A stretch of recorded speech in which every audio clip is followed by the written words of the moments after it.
still carrying little bits of it. Sorry, I forgot to record. That's okay.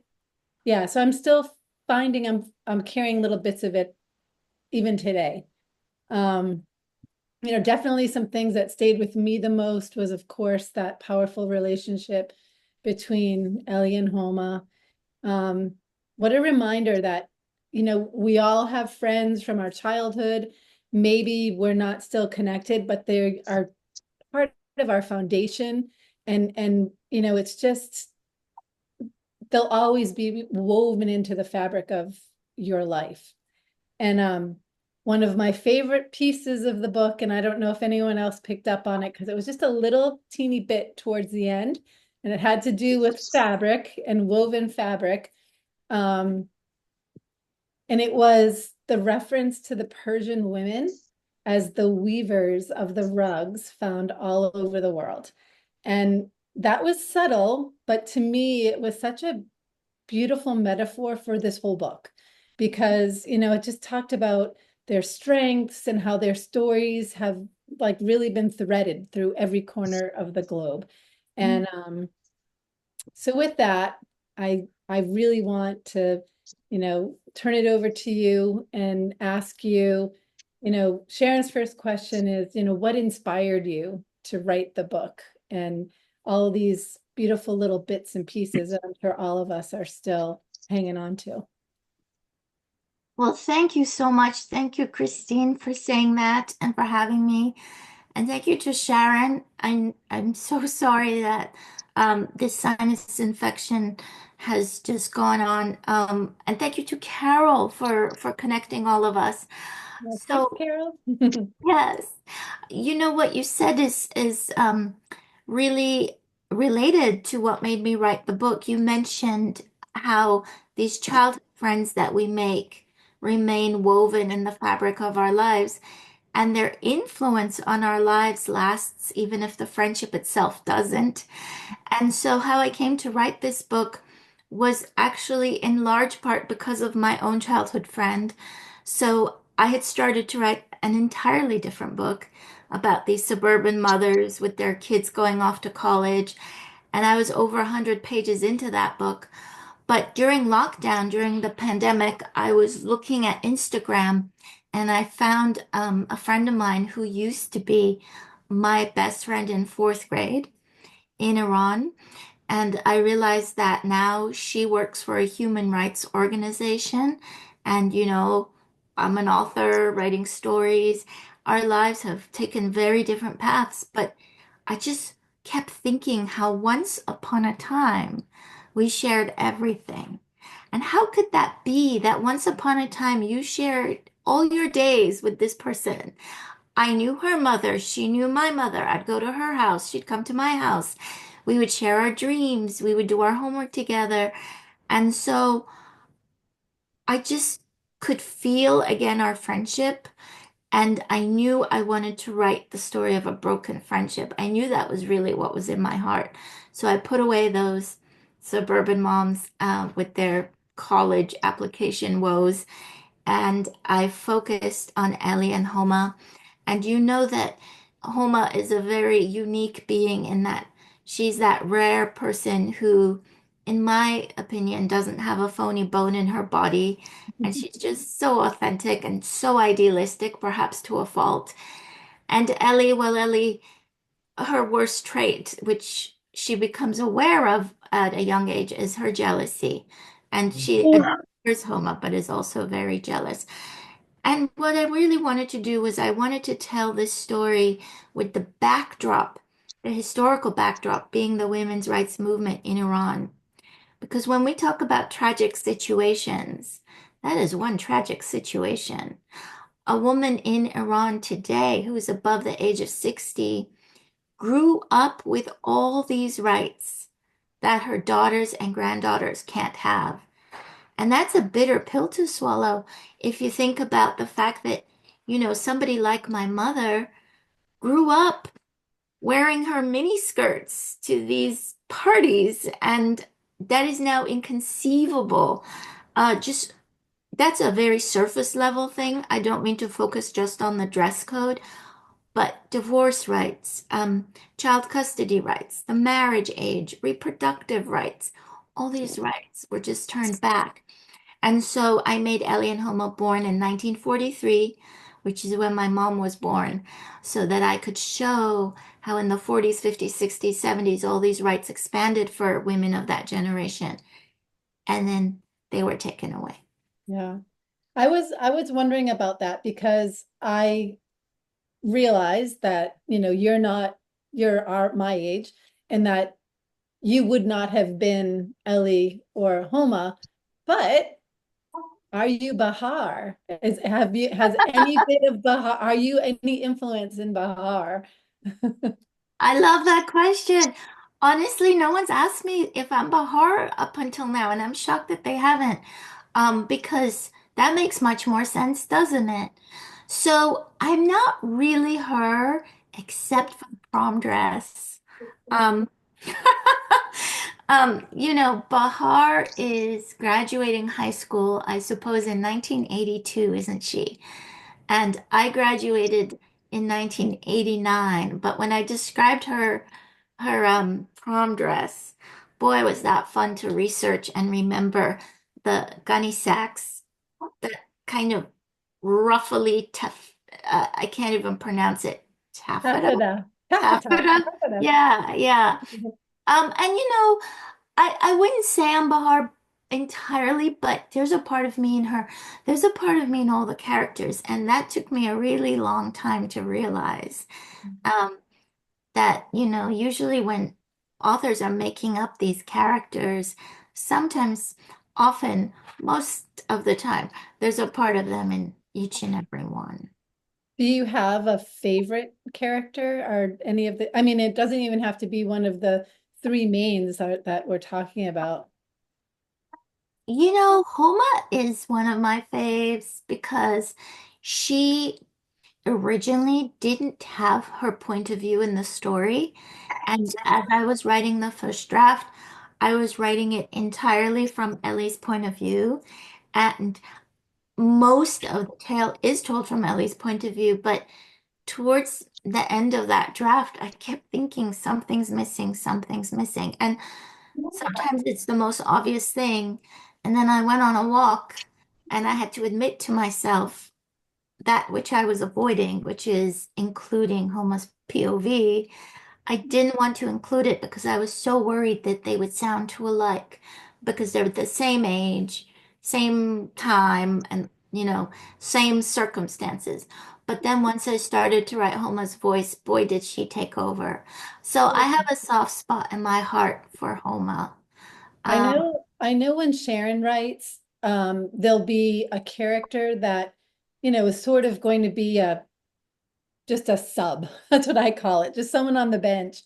And a lot of times they kind of move in and take over and become a substantial character. Was there any character in your book that you feel had that same um yeah, yes, yes, sorry. I love the analogy you gave, someone on the bench. I love that. Honestly, Ellie's mom. She wasn't supposed to play a major role. She was just supposed to be sort of there, especially in the childhood scenes. But she ended up, I'm very bad at sports analogies because I don't know how to say it correctly. But she ended up coming onto the field. How about that? And playing um a game or two. She ended up having a much bigger role because she is so intrinsic to the way Ellie thinks. And whether Ellie likes it or not, her mother's voice is in her head, and her mother's superstitions have bled into her and affect her and make her fearful, make her worried, make her anxious, make her doubt herself. And so, yes, Ellie's mom was quite a presence. Do you think so Ellie has never actually come out and said evil eye in the book. Her husband has like said to her in passing, "Oh, is it the evil eye?" But do you think that had such a huge influence on her? And is it something that in your life you heard? Yes, it had a huge influence on Ellie. I think for Ellie, her mother's belief in the evil eye made Ellie constantly look over her shoulder, constantly worry, am I being jinxed? Am I going to be, cursed by those who are jealous of me? And yeah, I did grow up with this concept of the evil eye. And, for those in the audience tonight who are lucky enough to not know what the evil eye is, first of all, I envy you, no pun intended. But if you grew up without this, I want to say nonsense, but without this belief system, in a way, you're lucky. But the idea of the evil eye is that, if you are perceived as too successful, too good looking, too healthy, too happy by other people, that they can jinx you. They can jinx you and give you the evil eye, and they can sort of affect your fate in that way. And yeah, I did grow up with this because, I mean, my mom isn't like Ellie's mom in that respect at all. Like, she's much more no nonsense, but it's in the culture. It's like, oh, don't post pictures of your children on Facebook because people will get jealous and something bad will happen to them. Does that sound just nuts to you guys? Is that not something you can relate to? Does anyone relate to that on the call? I think in every culture there's something brewing like that. I'm Jewish, and there's a Yiddish term that has something to do with allowing other people to have joy and have these things without you envying them. And is a whole Kabbalah study around it. It's called Forgin, and it's really, the term about it is from East of Eden. The Cain and Abel.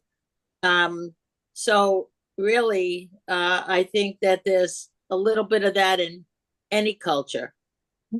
Yes, you are right, Carol. And speaking to readers about this book, I hear that. I know it's in the Jewish culture, it's in the Italian culture, it's in the Indian culture. Obviously, many of you know the Turkish evil eye, the Greek evil eye that they sell in souvenir shops. So yeah, it is a common thing. Um, Yes. And one day somebody will do a thesis as to the origins. But that was interesting what you said about the biblical origins. Oh, yep. Italian. I know I did an event with the author Juliet Grames, who writes about Italian immigrants to the US, and she had it in her book too. And we talked about that a great deal. Yeah. That's funny. Talking about other authors, are there other authors or styles that have influenced your writing style? Um, anyway, yeah. Yeah, I grew up reading so much, like most writers. That's usually what bakes the cake, is all that reading that you do as a kid. And when I was little, my mom, we didn't know what YA was, young adult fiction, middle grade fiction. I mostly just read adult books as a kid, and my mom had all the British classics. So I read, her Charles Dickens and her Bronte sisters and all of that. I think that did sort of influence me in as much as it just made me love reading. Um, but with this book, when I finished reading My Brilliant Friend, I I remember thinking, oh my goodness, I would love to write like a Persian version of a friendship story. And so, I was definitely influenced by that. I was definitely influenced by the idea of two girls who meet when they're little and grow up together and have this strong bond, but there's also envy in there and all of that. Yeah. Yeah, I heard you on I think it was an interview. I can't remember where. It was right after I finished reading your book because I loved it so much. I just wanted to kind of hear like some of the ins and outs and how it all came together. And I remember hearing about the second time that your family lived in Iran, and it was, I think you were 10 or 11 years old, and you had to leave quickly. So it must have been around 79, I would imagine. And you didn't get to say goodbye to your friend. And the two of you wrote letters back and forth. And I just felt like, wow, that feels so much like Ellie and Homa. And then, it kind of just over the years, just kind of fades out a little bit. But I thought that was really neat that you still had your letters and Oh, that you yes. found one another on Instagram. I found that to be so beautiful, and just wondered if any of that, the early child relationship between Ellie and Homa, if that was at all like your relationship with your best friend back then. That's a great question. And yes, so for the people who don't know, I didn't necessarily grow up in Iran. I only lived there between ages 2 and 5, and again 9 to 10 and a half. But that second time was very pivotal because it was after the revolution. Things had changed so drastically, and it was when the war began. So, it was a time of war. It was very difficult. But my best friend helped me just, friends help you navigate the good and the bad, don't they? They just kind of make everything a little bit better. And when my family left, I didn't get to say goodbye. But for a while, we exchanged letters on those aerograms, remember, with the blue and red border. And we wrote letters, and she would ask me how life is in New York City. And I'd say, oh, well, it's good. And how's everything back at home at school? And for a while we exchanged letters. And then, as often happens with many, many friendships, it just kind of faded out. And this is before there was social media to keep you connected. But here's the thing. It's not like I'm Ellie and she was Homa or vice versa. The friendship between Ellie and Homa is their friendship. It's they are who they are, and I made them up, but they're very real to me. But the feelings are real.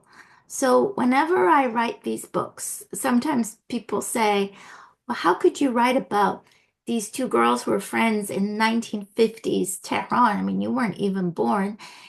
Well, I I just go on the emotions that I remember. So even though I'm not Ellie and I'm not Homa, I know what it's like to have a friend who's sort of like from a little bit of your past enter your new school with your new cool friends, and maybe you don't know how to act and you don't want to like lose your current standing, but you also don't want to be rude to her. So all those dynamics, you do borrow from your own life. And I think Emma Straub put it really um, well when she said, a lot of times when we write fiction, we make up the circumstances, but the feelings are real. Mhm. That's beautiful. So, do you guys want to ask some questions? I feel like I've been monopolizing the time here. All right, Aze, I'm going to need your help in seeing who has their hands up. I see All Stephanie. right, Stephanie. Hey, hi there. Thanks very much. I read your book. So I bought your book last year, and it was only when I saw Sharon saying that it would be this month's or book club pick that I said, okay, that was the reason why I picked it up. And it's a gorgeous book. It's beautifully written. So I'm sorry that I waited. But I'm curious, when you were writing, who was your favorite? And as a second part, as you were writing it, could you picture the characters in your mind's eye? And did the characters take you places that you hadn't originally thought of? Oh, yes.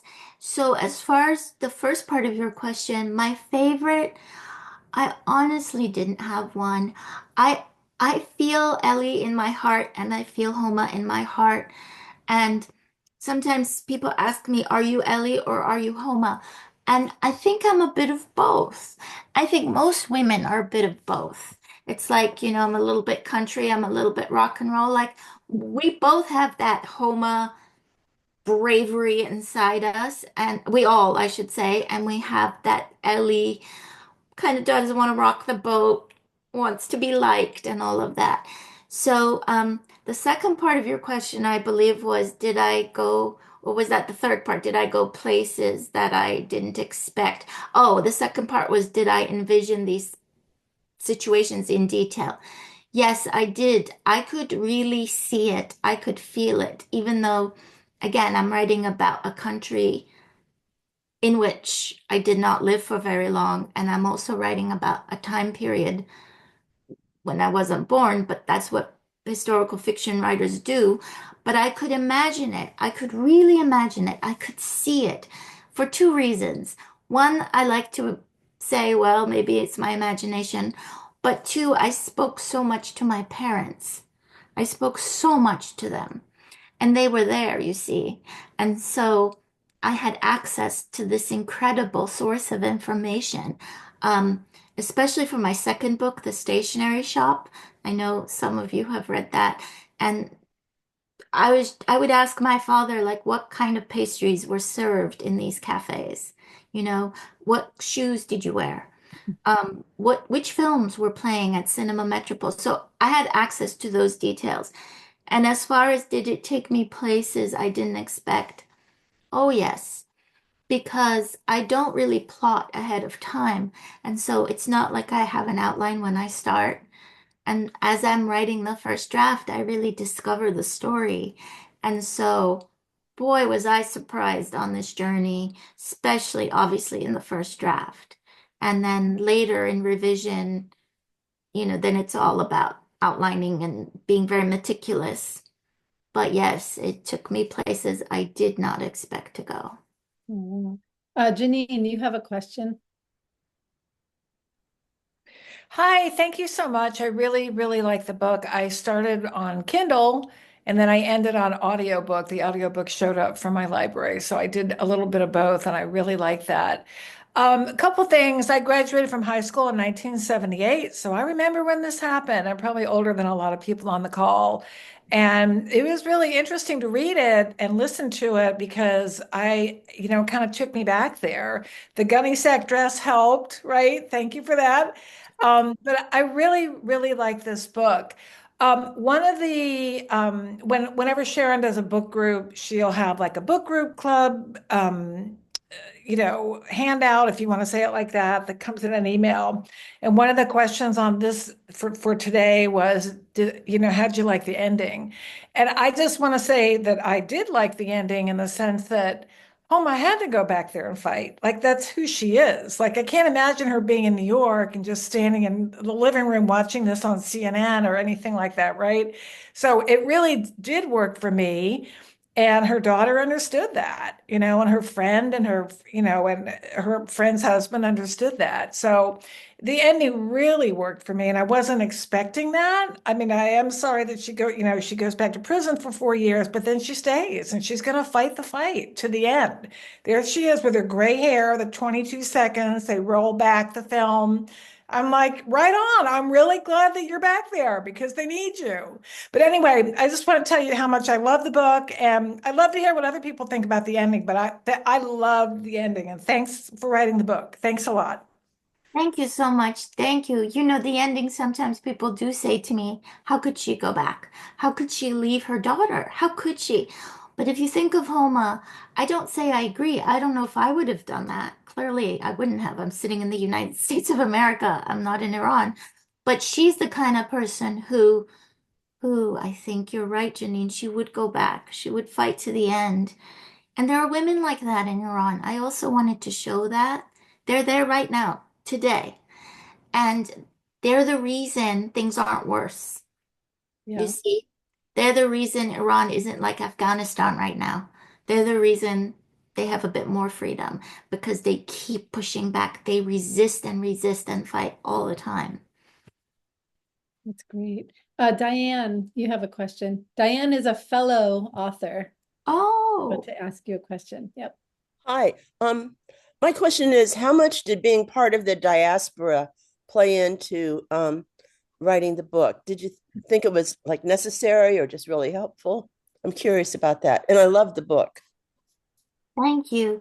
Yeah, I mean, I'm part of the diaspora, and the diaspora is huge. It spans the globe, thanks to the events of 1978 that Janine was mentioning, and 1979. And so it does affect my writing very much because I have a different perspective than somebody who grew up in Iran or lived in Iran only. Being part of the diaspora means that you just have a different perspective, and I think yeah, it's such a huge part of who I am that I'm sure it had to have affected just what I do and how I do it. Though I couldn't tell you exactly how, but it's definitely like a part of who I am. Thank Yeah. you. I might say your name wrong. Dishi? Can you say it for me? Hello, Hello. Hi. I uh, I am Dichi from Cote d'Ivoire in Africa, and I read your book and I found it tantalizing, very interesting, well written, and my question will be about the structure of your novel because I noticed that you have, chosen to write on a non-linear narrative structure. So why did you choose non-narrative, structure for the novel? Is there any purpose beyond this non-linear narrative structure, or it is just your own style of writing? Thank you. Is it just you were breaking up a little bit, or are you asking about the book cover? The No, imagery for the book cover? no, the narrative structure of the book. I'm asking about the narrative structure of the book because she chose to read about non-linear narrative structure. So my question is about why did she, choose to write a non-linear narrative structure? Is there any purpose beyond this writing style, or is just about her own, purpose? The narrative structure of the book. The narrative structure of the book is one of the hardest things. I know there's several writers in this room, they can attest, right? Maybe you yourself can attest to that. The narrative structure is everything. It's the scaffolding. It's what you hang the story on. And I did pick it very intentionally. In the first draft, I was just writing to discover the story because I did mention I didn't quite know how things would turn out. So I had to just sort of have the lump of clay and then I could sculpt it. So once I had a beginning, middle, and end, and I had sort of that content and that material, then I did think very hard about the narrative structure. So one choice I made for the structure is I divided the story into parts. So you notice that we have, I believe it's 5 parts for this book. And another structural decision I made was to not start at the beginning. I started when Ellie is 38 years old and she's standing in Bloomingdale's, and it's right after she gets the letter from Homa, which again, the writers in the room know is a very prototypical inciting incident to receive a letter from another character just to set things into motion. And then we go back in time then, once that opening of the structure is established, we go back in time to see how they met. And then we're in detailed scenes up until they're 10 and the separation happens. And then we skip to when they're 17. These are all structural decisions. I could have done age 11, 12, 13, 14. I could have, but I didn't want to because part of the narrative structure is to decide which parts you're going to actually focus on. So then we focus on when they're in high school and they have their reunion and then they go off to college and then unfortunately, Homa is arrested, and that sets into motion another series of terrible events. But then we skip ahead a little bit too. So, the structure is something that I grappled with deeply, and it anything you see with the parts, with the years I emphasized, the years I sort of summarized, they're all structural decisions that were incredibly intentional. I thought it worked really well because like you said, you picked pivotal moments in their lives and in their friendship journey to focus on. And even the jump between, Ellie going to the United States and then Homa re-entering her life. I mean, that at one point in that section, you could have thought that we weren't going to see Homa anymore. I mean, we all knew we were going to, but it was very important and very relevant, I thought. Oh, Carol, I feel really bad. You just came back into my screen and I see your hand up. Hopefully it wasn't up too long. No, I'm not physically holding it up, so it's okay. I actually did love the book. I've read it twice. I actually cherished my autographed copy that I got when I've met Marjan several times, but the last time I met her at a bookshop. I do have a couple of questions. Two that I just thought of really, and one I've been thinking about most of the day. Why are you a person who does an outline? I would really kind of place you as someone who would be an outliner. But obviously you're doing a lot of your research before and then just sitting down and starting. Do you write every day? Those are a couple of like questions I sort of just thought of while I'm hearing you talk, because I don't remember in the many times I've heard you speak in person, you talking about not outlining. So I'm kind of curious about that. And then the other thing, I did love this book. I love the characters. I do love the whole part about, even though it is kind of tragic, about women having more rights when then than now. It does seem out of place. But I'm just wondering, the stationery shop, as you probably remember, is clearly one of my all-time favorite books. And I'm wondering which book you enjoyed the process of writing more. And I'm thinking of the research part, the developing of the characters, the ending, which I wish would end differently every time I read it, like an affair to remember.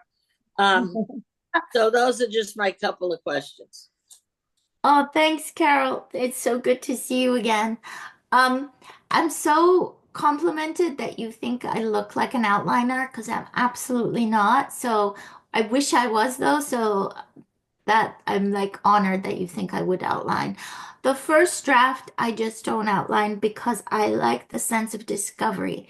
I like not knowing what's going to happen, and then I like being surprised and discovering what's going to happen and discovering the story. That being said, as I go along the first draft and then finish it, I outline like a banshee. Then I'm very, very meticulous. To Deshi's point, for the narrative structure, then I have to outline. So it's a bit of a mix, you might say. It's a bit of a mix. Do I write every day? I know. I wish I did, and I feel like I should. And one day I will, but I don't currently write every day. It's just so hard with family demands, and I just don't write every day. I'm just being truthful. Um, did I enjoy Stationery Shop, the writing process of it more, or Lion Women? Well, with the Stationery Shop, and you're not alone in that. There's like a cult following now of the Stationery Shop. And anytime I do a book signing, if somebody comes up to me with tears in their eyes, I just say, "Oh, Stationery Shop," and then they're like, so we have like a whole crying club. And it's now been translated into 23 languages, so it's all over the world, this crying club. I cried a lot writing it, It's a very emotional story. But, to answer your question, I will tell you I enjoyed writing The Stationery Shop a tad bit more, and here's why. Because I got to talk to my dad, and he helped me with it, and he passed away last year.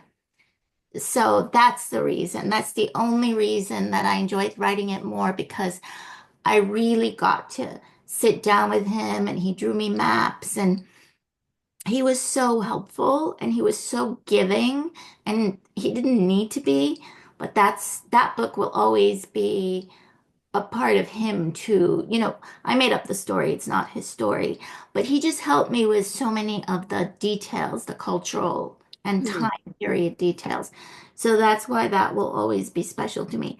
Lion Women, I wrote out of rage because of what was happening in Iran. And so I enjoyed writing it as well, but I didn't have him to help me with it. So I it's understand the yeah. same Beautiful. because I write a lot for performance, and my mom was always my sounding board, my suggestion person, my do not you. I portray Eleanor Roosevelt, and she first said to me, "Do not try to use her voice," and I will still always remember her saying that. And I lost her a few years ago, and I understand, totally understand. So if there's a cult following, I'm one of those criers.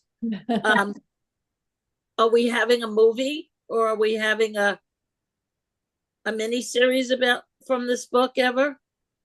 Well, we it was optioned to be a mini series on HBO, and that's not happening.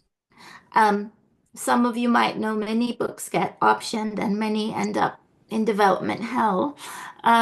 What happened for my book, we wrote the pilot and everything, but when Warner Brothers and Discovery merged, they ate up HBO. HBO Max became Max, and a lot of the shows were on the chopping block, including mine. So we'll see what happens. We're trying other venues. I'm not trying anything. The people who are interested are trying other venues. I'm happy with just the books, to be honest with you. I'm more than happy with just the books. Well, I'm sort of glad you don't write every day, because a lot of the authors that I read that I do love, when they come on any book group where I like to go see a lot of authors in person, they'll always talk about the next book, the next book. They have to do another book this year, another book, another book. And I feel that you don't feel, to me, as much pressured with that, a book, one book after another. And I feel that the quality of your writing, and I know you teach at Brandeis also, the quality of your writing shows that you don't like have to keep at it, that you can absorb yourself in it and, live with it enough and long enough that it's a great book. Thank you. Yeah, there are people who wish I was doing it faster, let me tell Right. you. I Thanks. see, Jane, I saw your hand up at one point. I'm being very good about writing down. Okay, thank you. hands.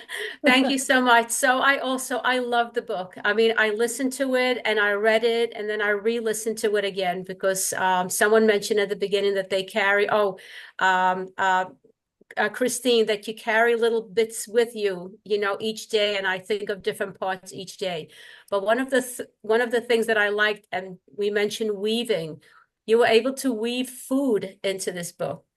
And from the beginning, I said, gee, she's spending a lot of time on food. And this is the one thing that both girls and then women shared later on is Mm. their love for food. And they may have come from different classes. One was the descendants of royalty, and one was living downtown, but they shared their love for food. And later on, the ending, it ends, with food as well. So the food had kept them together and kept them as equals. And I love the ending, as when I'm sure everyone read the book here, so I don't want to be killing the ending, but I just love the ending and how their love for food really made them equal, and their passion for food. It wasn't just love. So just wanted to see how you were able to weave that into the story.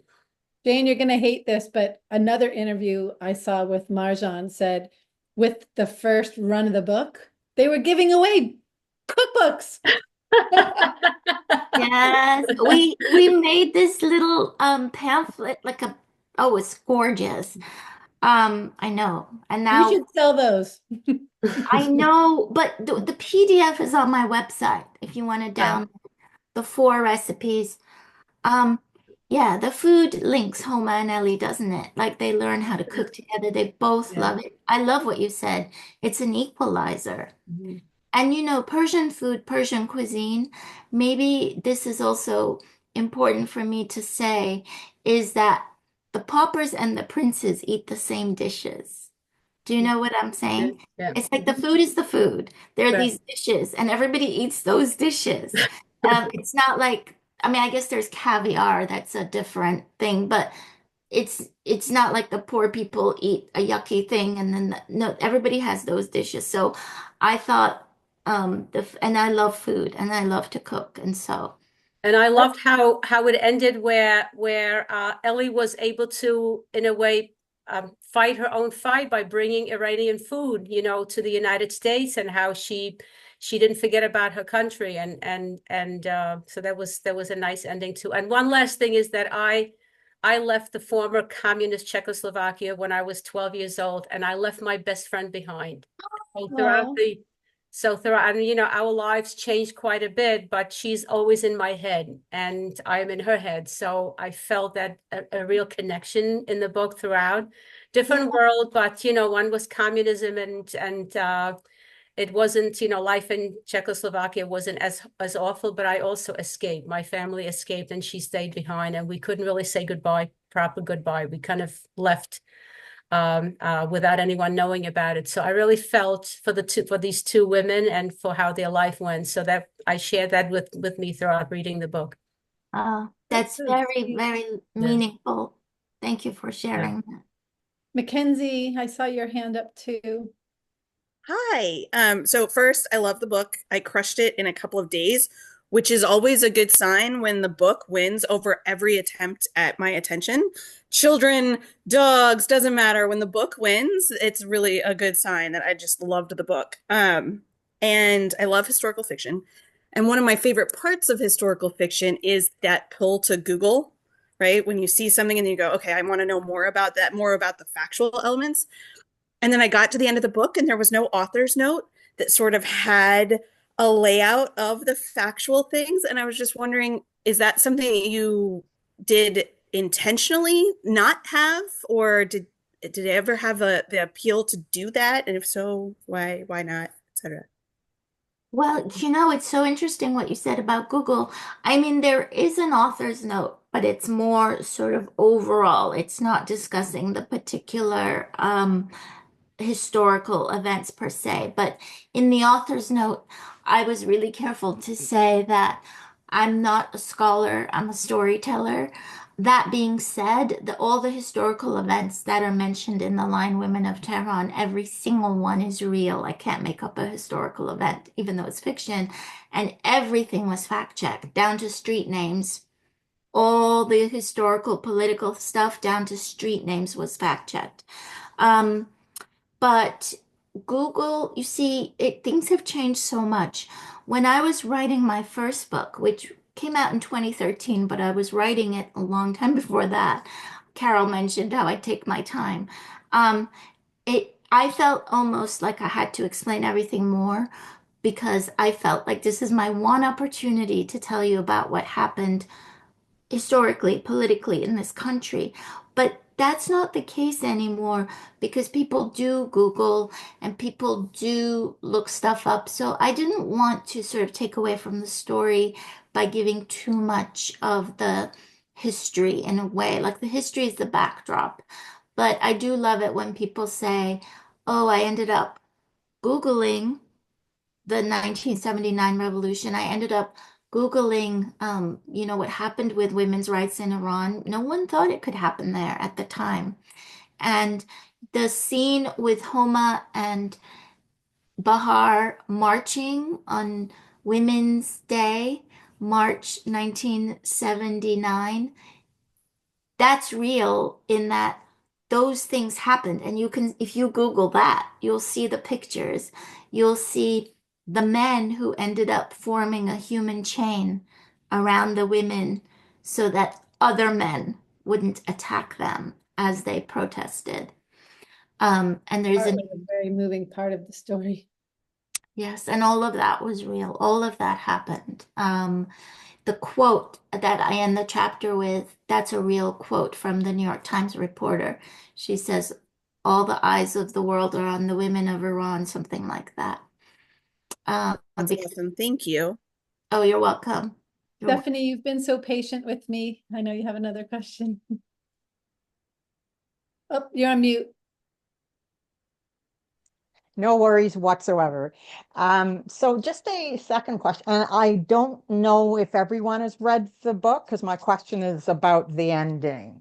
Question/comment. Is that okay that or maybe I'll try and I'll be as high level as possible.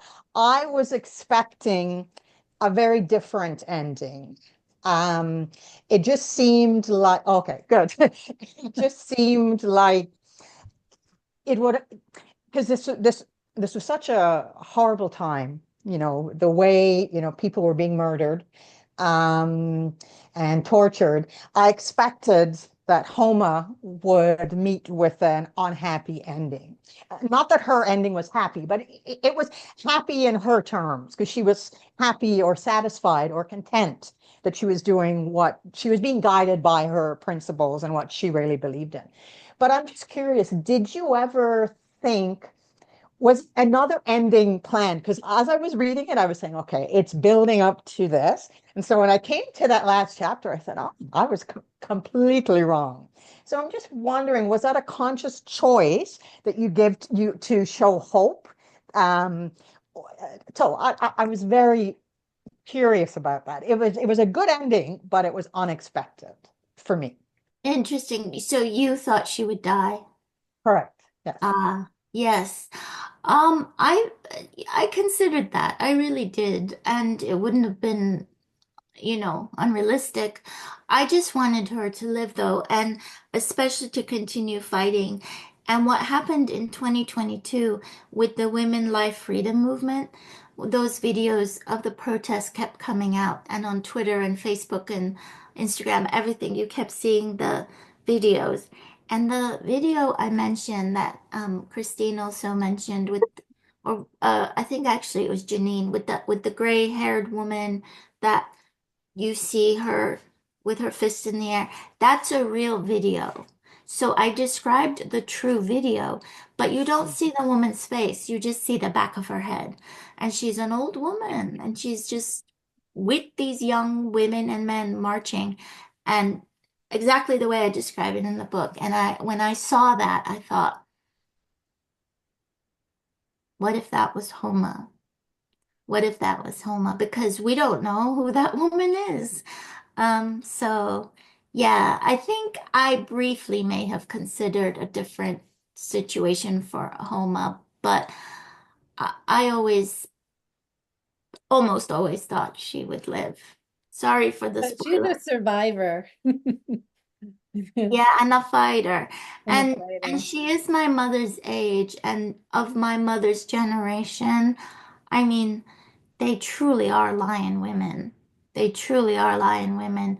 And right now, my mother just turned 82, and she has friends who still live in Iran, and they're still fighting the good fight.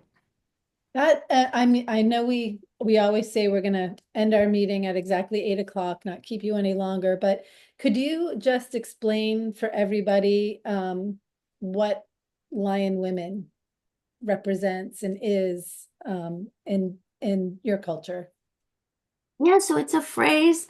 I translated it directly from the Persian Shir Zan. Shir means lion, Zan means woman. And when I was growing up, I would hear this phrase. Just people would say, "Oh, you know, Christine is a lion woman. Don't mess with her." Um, yes, exactly. You know, that those two sisters are lion women, or that group, they're lion women. And what it meant was these were strong, no nonsense, opinionated women who just did not take a lot of nonsense from other people and were just brave. And I felt that was really empowering because it's such a patriarchy. 20th century Iran and 21st century Iran wasn't always, but it, as of many years now, it's such a patriarchy. And so to know that in this kind of culture, there's a name for these strong women, lion women, that's where that comes from. Great. One last question. I'm sure you have a lot of fans on this call. And even though you are someone who doesn't write every day and kind of takes your time, I have an inkling you might actually be working on something else. So if you want to tell us about it, that would be awesome. Yes, I will tell you, I am writing on something. I am writing something else. I'm not writing it every day, but I honestly, sincerely believe as of tomorrow I will. Like that's how every day of my life, I'm like, starting tomorrow, I'll write every day. Um, but it's the first draft is very exploratory and I do so much of it by hand. So I'm at my desk where I do the writing. And You write by hand. Oh, I love that. yeah, yeah. So for each book, I buy a notebook from like CVS, and then I start. A lot of the first draft is by hand. So look at this. I'm showing you the beginnings. I'm so proud that I have something to show you because it's kind of a lot more than I thought I had. Um, and then I don't write the entire first draft longhand, but much of it. And that is also helpful to me because it makes it feel more fun. I like. Excuse me, we discovered that we had the same pen. Do you remember? I That do we write with the remember. same pen. Yes, and Same right, ink. can't find mine, but I remember Carol, and yep, We write with the same cartridge pen. Oh, I that's love right. it. Makes me really think of you when I'm writing. Oh, thank you. Sharon also has loads of notebooks around and she's writing and has all these little tabs all over the place for, different characters and thoughts and edits. Oh, I love that Sharon does that. I love that you do that, Sharon. Yeah, Um, I am the post-it note queen. I have post-it Gave notes away your everywhere, secret. all over the place, on walls, on sliding glass doors. That's my timeline, my outline. So I And can those see it. little skinny But ones too, Sharon, that you put all right. over the books. Because oftentimes I get lost in the story because the story never has one thread. And I write my ending first, just as an aside. If I don't know where I'm going, I can't get there. Um, I but I love. do find that the threads get lost. And so if I don't have my pink post-it notes or my blue ones or my orange ones on that particular storyline, then I have to be able to see it. Say, okay, I'm right here. I find that difficult to do without that. So it's an interesting way to sort of express yourself. No, Um, Marjan, are I you love a that. visual writer? Because I know Sharon, it's all like in her brain visually, and then Hmm. and then she gets it out on paper. Is that the it's way? blowing out my ear. That's right. The book came out of your ear this time. Something Um, came out of my ear, yeah. yeah, Um, I am like that too. Yeah, visual, visual. I see it all in my head. In fact, when I say I don't write every day, do I physically write every day? No. But do I think about the book, plan the book, come up with new scenes in my head of the book every day? Yes, every day, every Reading the single. book. Yes. So in many ways, I carry, like right now, I'm in first draft mode for the next book. I carry the book in my head for a very, very long time. Um, so in a way, I suppose you could say I'm kind of writing it every day, but only in my head some days. All right. Sharon, I'm So, gonna let you close out since you're so much better at it than me. yeah. So, Marjan, I really want to thank you for joining us this evening. It was a fabulous reading. Like I said, I apologize for my inability to do what Christine did. Christine, thank you for hosting tonight's meeting. I promise to get well and because I got a deadline April 15th. So and it's not just tax day, it's manuscript due day. So I've got to get busy with that. But we really appreciate you coming on.